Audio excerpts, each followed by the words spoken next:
The furnace temperature was running 284.7 degrees when my phone buzzed. Text from Glenn Rodriguez, my plant director. Roy, we're promoting Sierra Walsh to operations manager instead of you. She brings fresh digital perspective. Announcement at 3 p.m. No explanation, no meeting. Just a text message after 24 years of keeping this steel mill running. I'm Roy Patterson, 49 years old, and I've been working steel since I got out of the Navy at 25. Started on the floor, learned everything from watching molten metal flow and listening to what the equipment was telling me. I set the phone down on my clipboard and walked out to the blast furnace floor. The hum of the cooling systems felt different now, like pressure building beyond safe parameters.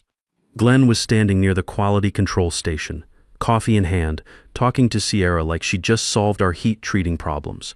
She had her MBA degree and a smile that looked good in boardroom presentations. What she didn't have was any idea how blast furnace operations actually work. I'd been training her for 6 months, showing her the temperature protocols my father developed when he ran this same furnace 30 years ago, the alloy mixing ratios that cut our scrap rate by 12%, the safety procedures that kept molten steel accidents at 0 for 8 years running. She took notes, asked smart questions, and apparently decided my job looked better than hers. When I reached them, Glenn handed me an envelope. "Thanks for mentoring Sierra," he said. "She's really absorbed your systematic approach to operations. My systematic approach, that's what we were calling it now." I opened the envelope while they watched. Inside was a performance review and a lateral transfer to senior technical advisor. Same pay, less authority, and a desk in the corner, instead of my office overlooking the furnace floor. They wanted me to document my procedures and then step aside quietly. I folded the papers and put them in my shirt pocket. "When does this take effect?" "Monday," Glenn said. "Sierra's got some exciting optimization projects lined up. Optimization projects using the heat treating schedules I'd spent years perfecting, the maintenance protocols that kept our downtime under 2%, the supplier relationships I'd built through handshakes and keeping my word. All of it would get rebranded as innovative data-driven solutions." My wife Helen had been expecting this promotion. We talked about it over dinner for months. The extra money would help finish paying off Danny's college tuition and finally get that new roof we needed. Now I'd have to explain why 24 years of dedication wasn't enough. But here's what they didn't know. For the past 6 months, I'd been having conversations with Wade Morrison, who runs a family steel fabrication shop about 35 miles east called Morrison Steelworks. Started as vendor meetings, turned into something more. Wade appreciated old-school reliability over PowerPoint presentations. That afternoon, I cleaned out my office. 24 years of documentation, supplier contacts, process improvements, and troubleshooting guides went into boxes. Not because I was bitter, because it was mine, developed through my own experience with my own hands, never formally entered into company databases. The heat treating schedules I'd created, personal notes based on years of watching steel fail and succeed. The supplier relationships that got us priority service and bulk pricing, built through keeping my word and solving their problems. The safety protocols that prevented the kind of accidents that kill people in steel mills, learned through watching what happens when you cut corners. I left copies of the official procedures, but the real knowledge, the experience that made those procedures work, that walked out with me. Monday morning, Sierra moved into my office. New nameplate, fresh flowers, a whiteboard covered in MBA buzzwords like operational excellence and data-driven optimization metrics. She called an all-hands meeting to introduce her vision. "We're going to revolutionize our approach," she announced. Roy built a solid foundation, but it's time to move beyond traditional methods and embrace digital transformation. The floor supervisors looked at each other. Reed Johnson, who'd worked with me for 14 years, just shook his head. These guys knew the difference between theory and reality. By Wednesday, the first problem started. Furnace 2 went down for what should have been routine maintenance. But the documentation Sierra was following didn't include the specific cooling rates for our particular setup. Standard procedures said 200 degrees per hour. Experience said 180 for our equipment because of the refractory brick configuration. They cooled at 200. Thermal shock cracked the furnace lining. 1 12-hour shutdown while they waited for replacement materials. Thursday brought another issue. Our primary steel supplier, Brooks Industrial, needed to discuss delivery schedules. Sierra scheduled a formal meeting with contracts and presentations. What she didn't know was that Brooks had been flexible with us for years because of personal relationships. Clint Brooks and I went back to our Navy days. We'd worked through supply shortages, payment delays, and quality issues with handshake agreements. Clint called me directly. Roy, what's going on over there? This new person wants to renegotiate everything, says she's optimizing vendor relationships. I told him I wasn't involved anymore. He said Brooks would honor existing contracts but wouldn't be extending any special accommodations going forward. No more priority deliveries during supply crunches. No more bulk discount pricing. Everything by the book. By the second week, the pressure gauges were showing stress. Production efficiency dropped 18%. Maintenance costs jumped because they were using generic procedures instead of equipment-specific protocols. 2 suppliers stopped offering preferred pricing. Reed started texting me updates, not because I asked, but because he was watching 24 years of systems work fall apart in real time. She's got consultants coming in, he wrote, going to analyze our processes and recommend improvements. The same processes I'd built through years of trial and error, watching steel fail and learning why. Now they'd pay consultants $250 an hour to tell them what they already had. Meanwhile, I was settling into Morrison Steel Works. Wade's operation was smaller but smarter. Family-owned, 3 generations of building quality products without the corporate nonsense. When I explained what I could bring to their operation, Wade didn't ask for data projections or efficiency metrics. Show me, he said. I spent 2 weeks analyzing their production flow, identified bottlenecks they'd been working around for years, proposed modifications to their heat treating program, suggested supplier consolidation that could cut material costs 15%. Wade gave me complete authority. You've been doing this longer than my nephew's been alive, he said. Make it work. And it did work. Within a month, we'd improved their furnace efficiency 14%, cut downtime by 30%, streamlined their supply chain so materials came when needed, not when convenient for suppliers. The best part? Wade offered equity, not just a job, but ownership stake in improvements I created. After 24 years of making other people's operations profitable, someone finally wanted to share the upside. Back at my old mill, things kept deteriorating. The consultants finished their analysis and recommended implementing optimized lean steel production protocols. Basically, they reverse-engineered my old systems, gave them fancy names, and charged $95,000 for the privilege, but implementation was a disaster. The consultants understood theory, not application. They saw the procedures but missed the context. Equipment that needed specific handling got generic treatment. Suppliers that required personal relationships got form letters. Reed's updates got more frequent. 4th furnace problem this month. Glenn's looking stressed. Sierra's blaming legacy equipment and inherited inefficiencies. That's what they were calling 24 years of keeping that place running profitably. The breaking point came during their 3rd month of consultant-driven improvements. Furnace 1 went down completely. Not routine maintenance, but catastrophic refractory failure that should have been prevented by proper monitoring protocols. The kind I'd developed specifically to catch early warning signs. But Sierra's team was following consultant recommendations, not real-world experience. They missed the temperature spikes, ignored the pressure variations, and pushed the equipment past safe operating parameters because the data said it was within acceptable ranges. 18-hour shutdown, emergency replacement materials, overtime crews working through the weekend, customer delivery delays that triggered penalty clauses. The kind of cascading failure that happens when you replace institutional knowledge with theoretical frameworks. Reed texted me a photo from the mill floor. Sierra's in Glenn's office getting screamed at. Word is the board wants answers. I didn't feel satisfaction looking at that picture, just disappointment. 24 years of building reliable systems destroyed because someone confused credentials with capability. At Morrison Steel Works, we were hitting our stride. The efficiency improvements I'd implemented were generating serious profits.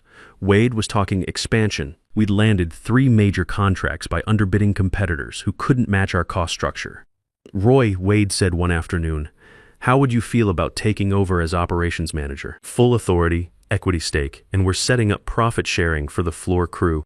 Operations manager, the same job I'd been denied at my old mill, but with real authority and shared ownership at a place that valued results over politics. Helen was thrilled when I told her that night. The salary increase was significant, but the equity stake was life-changing. For the first time in 24 years, my expertise would build wealth for our family instead of just generating profits for someone else's bottom line. You deserve this, she said. 24 years of them taking you for granted. Now they'll see what they lost. The irony got better. 8 months after I joined Morrison, we started competing directly with my old mill. Same customer base, similar products. But we could deliver faster and cheaper because our operation actually worked. The first contract we won was significant. Automotive parts supplier that had worked with my old mill for years. When they put the job out for bid, Morrison came in 15% lower with better delivery timelines. Reed texted me that night, "Heard you guys won the Henderson account." Glenn called an emergency management meeting. Sierra saying we need to reassess our competitive positioning. Reassess our competitive positioning. She was learning that process documentation without understanding is just expensive paperwork. More contracts followed. Our lean operation could underbid the bloated bureaucracy I'd left behind. Customers who remembered my reliability followed the work to Morrison. Suppliers who valued relationship-based business gave us priority treatment. The automotive supplier who'd switched to us called Wade directly. Your operations manager, Roy, used to work at our previous vendor. We followed him here because he actually delivers what he promises. Rare these days. Word spreads fast in steel. Customers talk to other customers. Suppliers compare notes. When you've built trust over decades, people remember. And when that trust walks out the door of one company, it doesn't disappear. It just relocates.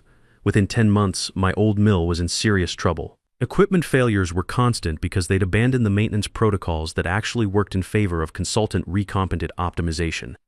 Production delays were affecting customer relationships. They'd burned through 4 different consulting firms trying to solve problems I could have prevented with a single phone call. The final straw came when their biggest customer, Thompson Industries, terminated their contract early. Quality issues, delivery delays, and communication problems had eroded a relationship that took years to build. Thompson's purchasing manager called me the day after they canceled. "Roy, heard you're at Morrison now. We've got a steel fabrication need coming up. You interested in bidding?" Just like that, a $1.8 million annual contract walked out of my old mill's portfolio and into ours.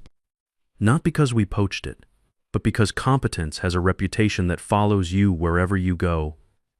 Then came the call I'd been expecting. Glenn's number showed up on my phone at 9:15 on a Tuesday morning. "Roy, we need to talk. Can you come in today?" I could hear the desperation under his professional tone. Production problems were becoming cost overruns. Customer complaints were turning into contract cancellations. The board was asking questions Glenn couldn't answer. "I've got 45 minutes at 3 p.m., I told him. When I walked into his office that afternoon, Glenn looked like he'd aged 10 years in 10 months. Sierra was there too. Laptop open, looking defensive. "We're experiencing some operational challenges," Glenn began. "Transition issues. We were hoping you might consult on some technical matters." Technical matters. They wanted to hire me back as a contractor to fix the problems created by replacing me. "What kind of technical matters?" I asked. Sierra jumped in. "We're experiencing some equipment reliability issues and supplier relationship complications. Your institutional knowledge could help us optimize our troubleshooting protocols." Institutional knowledge, supplier relationship complications. She was describing the collapse of everything I'd built, using MBA language to avoid saying they'd made a mistake. "You want me to fix the problems you created by getting rid of me?" I said. Glenn shifted uncomfortably. "It's not that simple, Roy. We value your expertise. We're prepared to offer competitive consulting rates." What rates? A $175 an hour, short-term basis. I almost laughed. They were willing to pay me $175 an hour to rebuild systems I'd maintained for years at my regular salary. And when I finished, Sierra would get the credit for turning around operational challenges. "I appreciate the offer," I said, "but I'm not available." Glenn's face went pale. "Roy, be reasonable. We can work something out." "I'm being reasonable," I said. "You decided you didn't need my expertise. Turns out you were wrong. That's not my problem anymore." I left that meeting knowing they were in real trouble. Equipment failures were increasing. Costs were climbing. Customer satisfaction was dropping. And their solution was to throw consulting dollars at problems that required experience. 5 weeks later, Reed texted me with news that brought everything full circle. Sierra got fired today. Board meeting this morning. Glenn's announcing early retirement next month. The house of cards had finally collapsed. Not because I pushed it, but because I walked away with the foundation and took it somewhere that appreciated its value. At Morrison Steelworks, we were preparing for our biggest expansion yet. The success we'd achieved in the first year had attracted attention from a major defense contractor.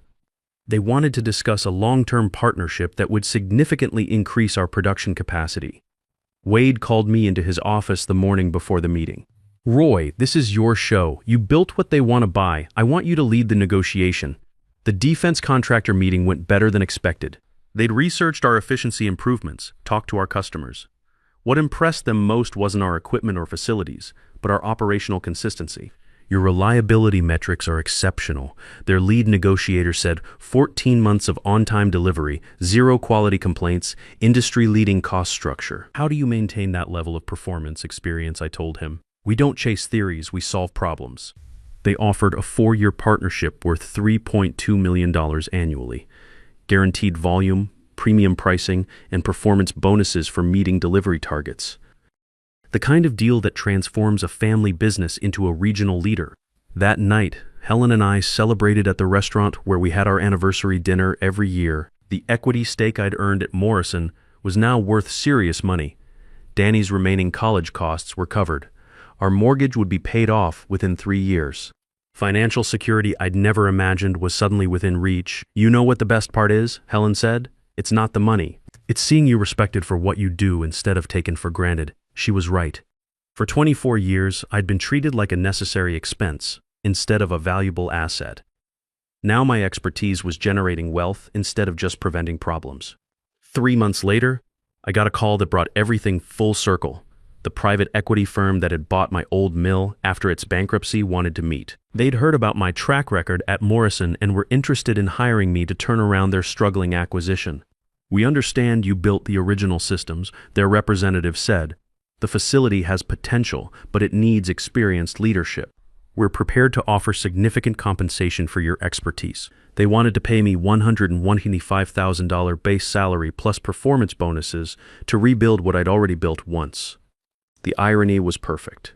They destroyed my life's work, then offered to pay me premium rates to recreate it. "I'm not interested," I told them. That facility had its chance with my systems. They chose differently. "Mr. Patterson, be practical. This could be very lucrative for you." "It's not about money," I said. "It's about respect." That place never valued what I brought to it. I'm not interested in going back to fix their mistakes. Steel Industry Weekly ran a feature story 3 weeks later. Morrison Steel Works, Experience Trumps Theory in Competitive Manufacturing. The article detailed our success using proven steel production principles and veteran leadership. My phone rang within hours of publication. Industry contacts, former colleagues, even competitors wanting to know how we'd achieved such dramatic improvements. But the call that meant the most came from my old mentor who'd taught me the business 25 years ago. He'd seen the article and wanted to congratulate me. "Roy, I've been watching your career for 2 decades," he said. "What you've built at Morrison is what steel used to be about. Competence, reliability, and respect for the craft. You should be proud." The manufacturing community started taking notice. Trade associations began asking me to speak at conferences about practical manufacturing management. Universities wanted me to guest lecture on the value of experience-based decision-making. Recognition I'd never sought was finally coming. Not because I'd played political games, but because I'd focused on building something that worked. Today, I'm sitting in my office at Morrison Steel Works, reviewing expansion plans for our new defense division. On my desk is a framed photo of our original furnace and a copy of the Steel Industry Weekly cover story. Wade stopped by this morning with profit-sharing calculations for the year. Our 32 employees are getting bonuses averaging $1,800 each. Not a fortune, but real money that makes a difference to working families. "Roy, this operation's performing 35% above projections," Wade said. "The partnership's working exactly like we hoped. Our people are telling me this is the best place they've ever worked." That's what happens when you value experience over credentials, relationships over reorganizations, and results over theories. When you remember that steel is about making things work, not making presentations look impressive. Danny came by the plant yesterday after his metallurgy class at Penn State. He's decided to study materials engineering, wants to understand the science behind what we do here. Watching him examine the grain structure in a steel sample reminded me of myself 25 years ago, trying to figure out why some batches turned out perfect and others didn't. The difference is he'll have both the theoretical knowledge and the practical foundation. Best of both worlds. "You know, Dad," he said while we walked the floor, "I used to think what you did was just operating machinery. But seeing this place, understanding the chemistry and physics involved, it's like conducting an orchestra. Every variable has to be in harmony. I smiled at that. It took me years to realize that steelwork isn't just about following procedures. It's about listening to what the metal is telling you and responding accordingly. My old mill is now a shopping center. Best Buy anchors one end, chain restaurants fill the middle. The furnace floor where I spent 24 years learning my trade is now a food court where people eat lunch and check their phones. I drove by there last month when I had a meeting nearby. Strange feeling seeing that transformation. Not anger anymore. Just a kind of quiet satisfaction that what I built here at Morrison has outlasted what they tore down there. Reed Johnson followed me to Morrison about 6 months ago. He'd stayed at the old place as long as he could, hoping things would turn around. But watching consultants tell him how to do the job he'd been doing for 15 years finally wore him down. Now he's our floor supervisor with equity participation. Yesterday he told me something that stuck with me. You know what I learned from all this? He said, loyalty to a company that doesn't value you is just self-punishment. But loyalty to good work, to the people you work with, to doing things right, that's different. That follows you wherever you go. He's right. The relationships I'd built over 24 years didn't disappear when I left. They just relocated. Clint Brooks from Brooks Industrial became our primary supplier within 3 months of my arrival. 2 other vendors I'd worked with for years followed the business here. Even some of our customers admitted they'd been hoping I'd end up somewhere they could find me again. Helen's cancer has been in remission for 18 months now. The stress of those early treatment days, worrying about insurance coverage and medical bills while dealing with the job situation feels like another lifetime. The equity stake at Morrison has given us financial security we never had before. More importantly, it's given us peace of mind. When the next medical crisis comes, and there always seems to be another one in life, we'll be ready. Sierra's working at a consulting firm in Ohio now, according to her LinkedIn profile. She lists her experience as leading operational transformation initiatives in challenging manufacturing environments. I suppose that's one way to describe destroying 24 years of proven systems and getting fired for incompetence. The consulting world seems like a good fit for her. Lots of theory, limited accountability for results. Glenn took early retirement and moved to Florida. I heard he's playing golf and not missing the steel business at all. Can't blame him. The pressure of trying to explain to a board of directors why your operation is falling apart while your former employee is succeeding across town couldn't have been pleasant. Sometimes the best thing you can do is admit defeat and walk away. Wade and I have been discussing succession planning. He's 67 and thinking about stepping back from day-to-day operations. His nephew isn't interested in the business, wants to be a software engineer instead. That's fine. Not everyone's cut out for manufacturing, but it means there's an opportunity for someone who understands both the technical side and the business side to eventually take over. The conversation hasn't gotten specific yet, but the implications are clear. After 25 years of making other people wealthy with my expertise, I might finally have the chance to build something I can truly call my own. Patterson Steelworks has a nice ring to it. Danny would have something to inherit if he wants it, or something to sell if he chooses a different path. Last week, a delegation from the local community college visited our plant. They're developing a new manufacturing technology program and wanted to see how a modern steel operation works. I spent 2 hours with their instructors explaining how we balance efficiency with quality, how we maintain safety standards, how we build relationships with suppliers and customers. One of the instructors asked me what advice I'd give to students entering manufacturing. I told them what my mentor told me 25 years ago. Learn everything you can, but remember that knowledge without experience is just information. Experience without curiosity is just repetition. The best manufacturers combine both, staying curious about new methods while respecting what's been proven to work. This morning, the furnace temperature is running steady at 208.50 degrees. Perfect operating range. The pressure readings are all within parameters. The cooling systems are humming their familiar tune. In an hour, I'll walk the floor, check the gauges, talk to the operators, solve whatever problems have come up overnight. It's good work. Honest work. Work that builds things people need, provides jobs for good people, creates value that lasts. Work I can put my name on with pride. And sometimes, if you're patient and persistent, the respect comes back to you, not because you demanded it, but because you earned it, one reliable heat at a time. Because in the end, respect isn't given to titles or degrees. It's earned through results, and it follows you wherever your competence leads.